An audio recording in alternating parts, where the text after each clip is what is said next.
Hey everybody, Mr. Bowman here. This video is on 2.6 algebraic methods. Our focus is on all the excellence questions for the 2024 exam. If you're looking for more excellence questions like these to practice with, check out the link in the description below. I put all of the past NZQA excellence questions, I think from about 2018, all of them in one place to make your revision a bit easier. So let's get straight into question number 56. And this one here is a bit of a doozy, but once you step through it, it's actually quite chill. So basically we've got this expression here and we've been asked to show that it's equal to this expression here. So they've given you the answer here and it's your job to do all the algebra from point A to point B basically.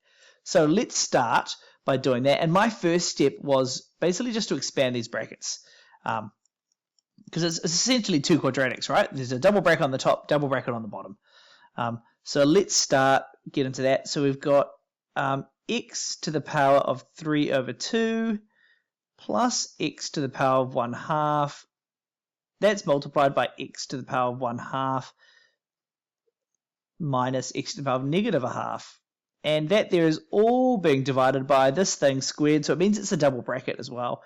So let's write it out as a double bracket. So we've got x 3 over 2 minus x 1 over 2 bracket, and then we've got an x another 3 over 2 minus x 1 over 2.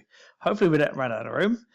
Here we go. So let's expand these brackets. So this times this, remember when you're timesing the same base together, the base of x in which case we've got here, you just add the powers together. So 1/2, which is here, plus 1/2 is 2.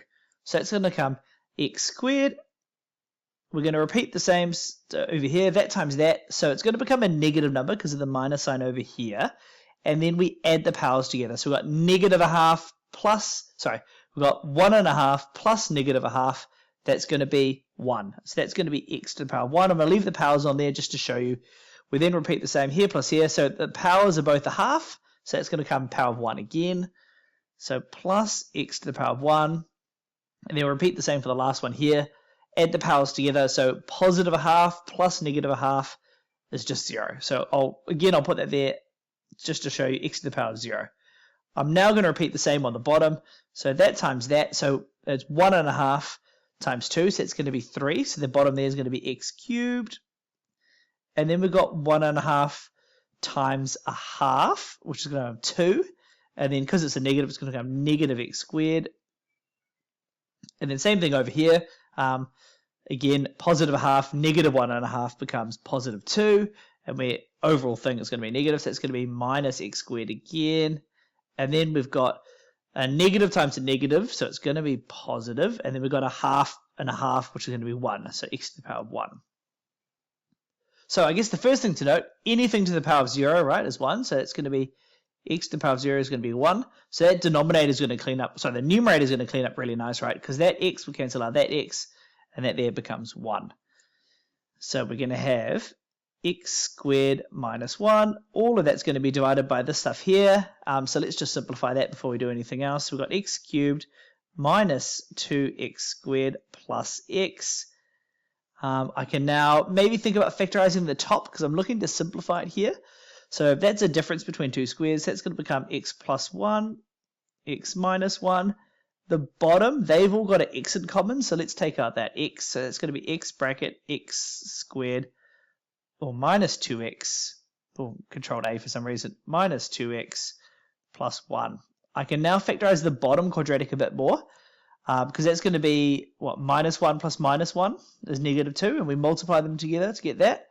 So perfect, so we're going to have x plus 1, x minus 1 over x bracket x minus 1, and then x minus 1 again. And I'm liking this because I can cancel one of each of those from the bottom. And then if you look what's left over, that's actually what we're aiming to move towards. So I can kind of just rewrite my final answer and stop it there. So let's go, that there will be equal to x plus 1 over x minus 1. And again, like you learned in maybe some of the merit videos, if you've been watching QED, that's normally what you write in these show questions. It's kind of a Latin abbreviation for, I've shown what you've asked me to show. So now moving on to question number 57, and question number 57 was quite nice, but it had a bit of a trick there. So let's get into that. Find the value for k. So you can see k on the numerator and denominator there, for which the the roots are numerically the same but opposite signs. So they've given us example -2, +2. So before we move on, I just want to break down what those words mean so we know what we're aiming for. So numerically opposite. So if you think of a quadratic x squared, we'll do the example -4 equals to 0. Normally you'd go ahead and factorize that. You'd have x minus 2, and then you'd have x plus 2 equals to 0, and you have your two answers. 2 and -2. So that's really what we're aiming for. And I guess the key thing to note is in the middle, in between the x squared and the x, we've actually got 0 x's. So that feature there, the lack of x's in the middle, the fact there's 0 of them, is kind of what makes the numerically opposite answers work. So we just need to keep that in mind as we hit into the actual question, which we can start now. So let's get into that. So that's x squared minus 2x divided by 4x minus 1. And that there is meant to be equal to k minus 1, k plus 1. So I guess the first thing I've done here is I know it's going to be some kind of quadratic based on the stuff we chatted about here. So I'm looking to do kind of a cross multiply method. So I'm going to go that times that times that, get rid of the fractions, and then I can expand my way and see kind of where the math gets to me, or where the math gets us. So we're going to write k plus 1 multiplied by x squared minus 2x. So that's that diagonal, that's that times that. I then need to repeat the same. That's going to be equal to that times that. So that there will be equal to k minus 1, and then we got 4x plus 1. I can now expand this bracket to see what it comes up to. So that times that, that's going to become kx squared. That times that will become minus 2kx. And then we've got that times that plus x squared. And then we've got minus 2x. And that there will be equal to, expanding this again, 4kx.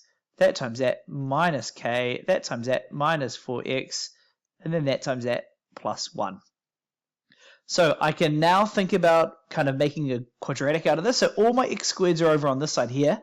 So my goal is I'm going to move all of these things over to this side here and then simplify to see what I've got there.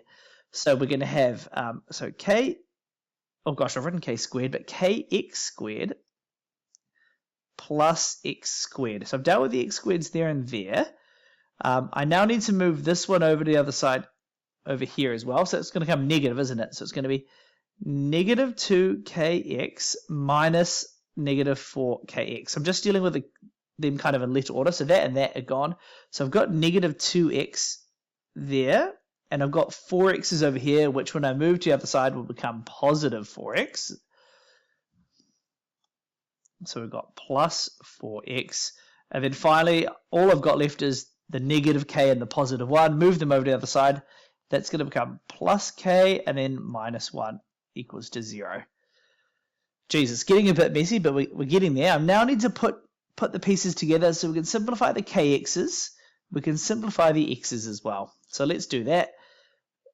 So I've got kx squared plus x squared minus 6kx plus 2x plus k minus 1 equals to 0. And then I'm going to look to factorize. So this is quite a common strategy when you're using discriminants, but we're going to use it here. So because we talked about, what numbers are in front of the x, we need to figure out what numbers are here. So let's factorize out the x squared here. So that's going to be x squared k plus 1. Taking out the x over here. So let's take out a positive x. So positive x, that's going to be 2 minus 6k. And then we've got plus k minus 1 equals to 0. So I've got the form I'm looking for, right? I've got my x squareds, I've got my x, and I've got my k minus 1. So I guess the note is we don't actually really care about this k minus 1. The fact that they'll be numerically opposite occur when this part here is equal to 0, right? And that's what we learnt about earlier on. That's what we chatted about earlier. So there needs to be no x's for this to be the case. So that means we need, x bracket 2 minus 6k must be equal to 0x. So those x's cancel each other out. So 2 minus 6k must be equal to 0, which means 2 will be equal to 6k.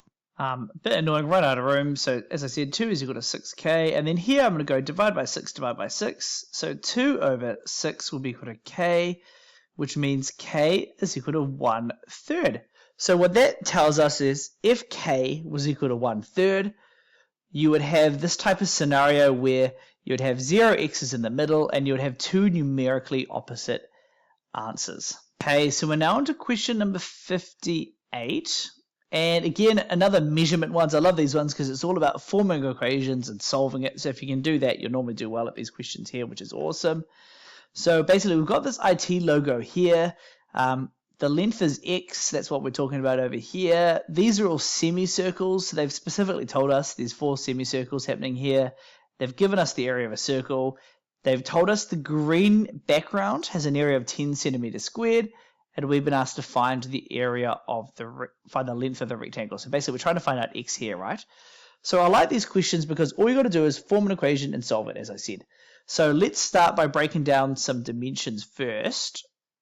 So if that there is x, what it means is because we've got, one half circle there, so that's a radius, that's a radius, that's a radius, and that's a radius.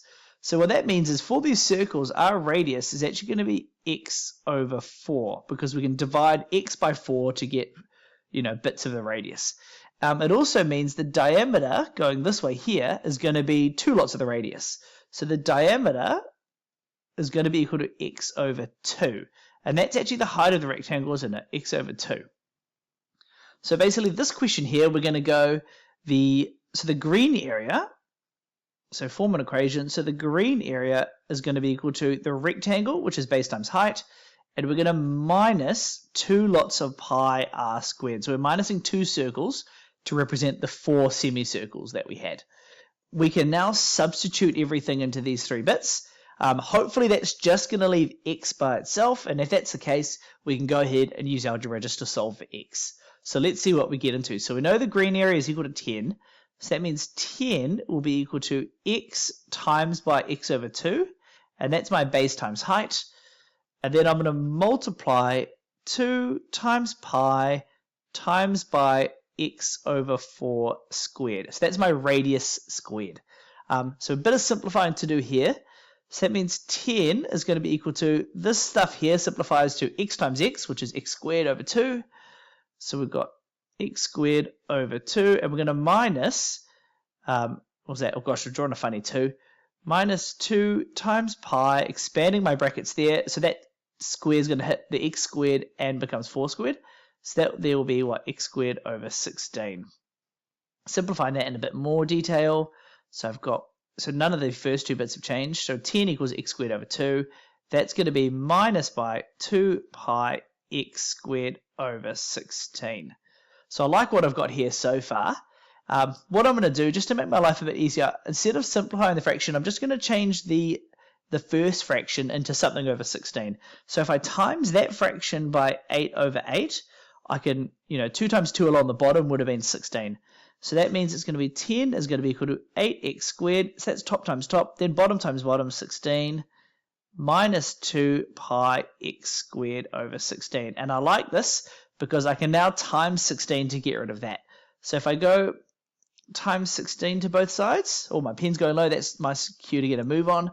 So times 16, 160 there, there's my times 16 is equal to 8x squared minus pi x squared. Now this bit is going to be annoying. I'm going to factorize out my x squared here. So we're going to write out a room, so let's move over to the side. So 180 will be equal to x squared bracket 8 minus 2 pi. And moving on over here, so this 8 minus 2 pi, that's a timesing. We move it to the other side, it becomes division. So that means x squared will be equal to 160 divided by 8 minus 2 pi. And I can now square root that. So x will be equal to plus or minus the square root of 180 minus 8, also divided by 8 minus 2 pi. And when I put that in my calculator, I get plus or minus 9.65. So the issue here is we've got 2 answers, right? We've got plus 6.5, minus 6.5. But we can't have a negative length because x relates to how wide this rectangle is. We can't have a negative length of a rectangle. So that means, therefore, x is equal to 9.65 centimeters only.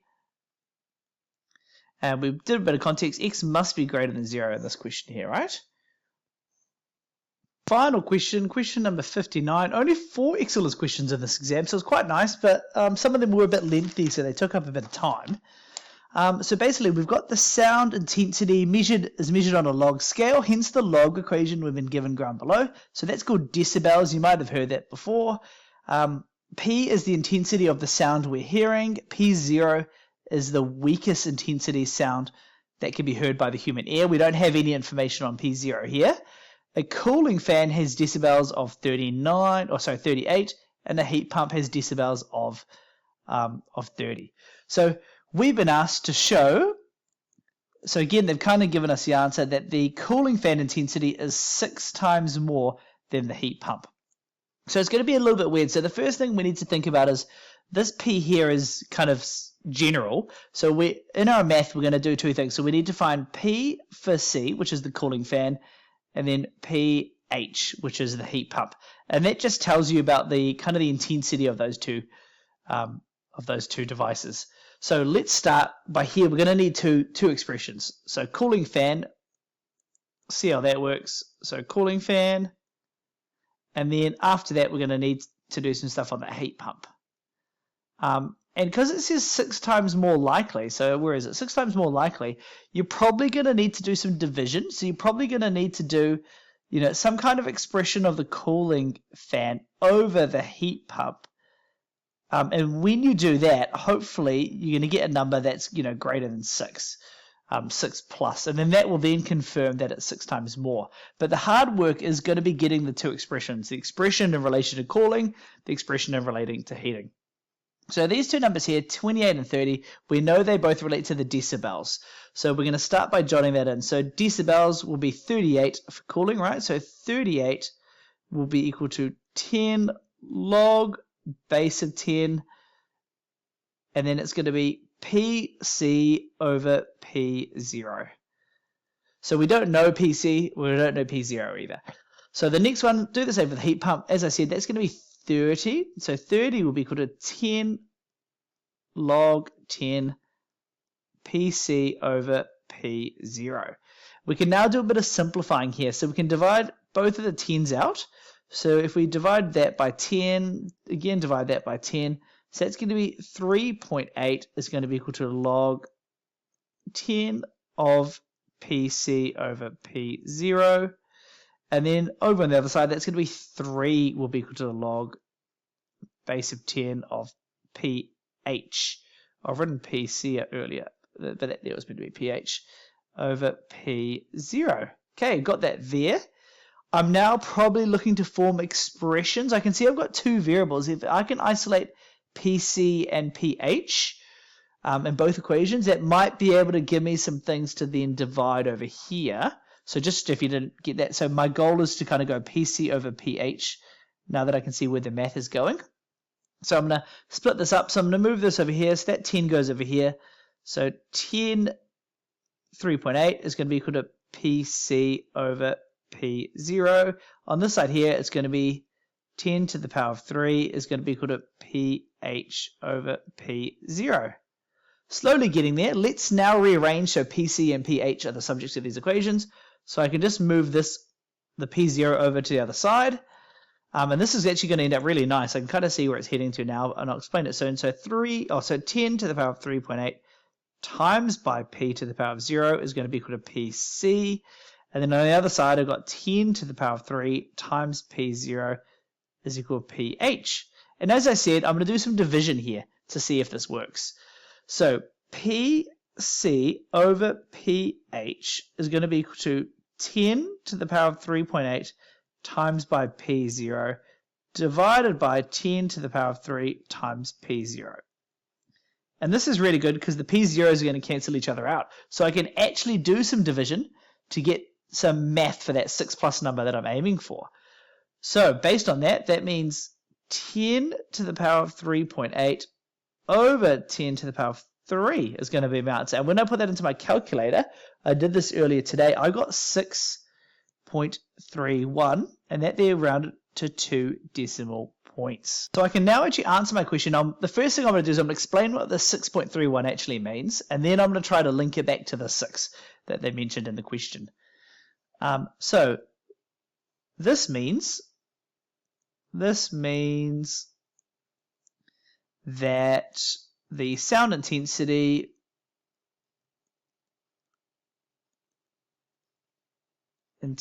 of the cooling fan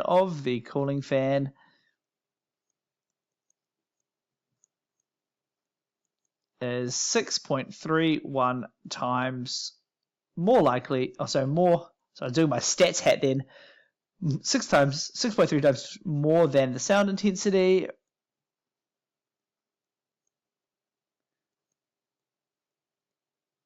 I spelled intensity wrong. Intensity than the heat pump. Sound intensity of the heat pump. Okay, and then linking it back to 6, which means